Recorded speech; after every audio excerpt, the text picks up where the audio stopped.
What's going on? It's the man with the plan, Tay Vale, aka Tay Rich, and you are watching an episode of Rich Keys. Had to switch the name up a little bit, just found out that there was somebody else using the same name, so just kind of want to make myself more noticeable. So this is now the Rich Keys YouTube channel. And today's topic is simple, and definitely think it'll be very beneficial for a lot of people, especially with what's going on in today's economy right now with the loss of so many jobs, and people may be looking for new jobs based off how maybe their company has treated them through this whole pandemic. So the topic is today is how to dominate a physical interview. Few keys here. Number one is physical appearance. As you see, I'm in a shirt and tie. Definitely when you're walking into an interview, the interviewer wants to know that you're there to be interviewed. If you go in there in sandals and a t-shirt, or jeans, they may look at you and say, yeah, you're not truly understanding what a job interview is. No matter what job it may be that you're interviewing for. I don't care if it's the lowest of the low or you're interviewing to be a CEO of a Fortune 500 company. Dress to impress. You don't have to go buy a suit. You can easily go to a discounted store and find you some very good looking attire that you can wash, you can iron and fix up a little bit and make it look good for yourself. You don't have to spend hundreds of dollars. Just make sure that your attire looks like you are ready for an interview. Number two, come in there with questions. Come in there with good questions.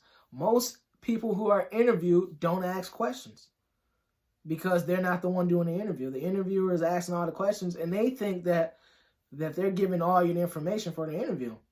So what you need to do is dig a little deeper, ask some internal questions. One good question that you can ask whoever's interviewing you, how is the relationships between coworkers?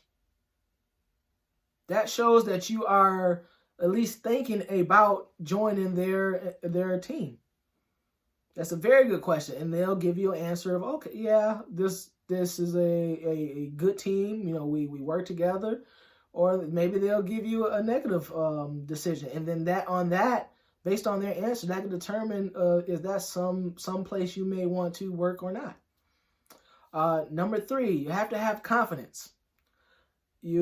Most interviewers, they're going to be doing all the talking, but what you want to do is you want to make it more of as a conversation.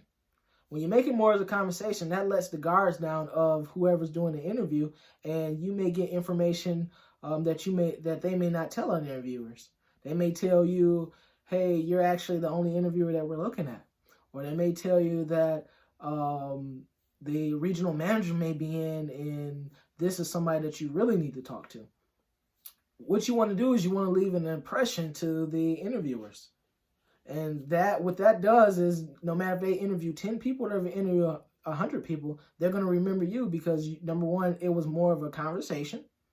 Number two, you asked questions. And number three, you made a lasting impression. Okay? Number three, and this is something that a lot of people I don't think people know. This is kind of a little hack that I kind of learned from myself, is go interview for jobs that you know that you're not going to take. Here's why. It's because it's kind of like practicing anything. The more practice you do, the better you get at it. Okay? So go interview for 5 jobs that you know that you're not going to accept. What that does is that puts the ball in your court.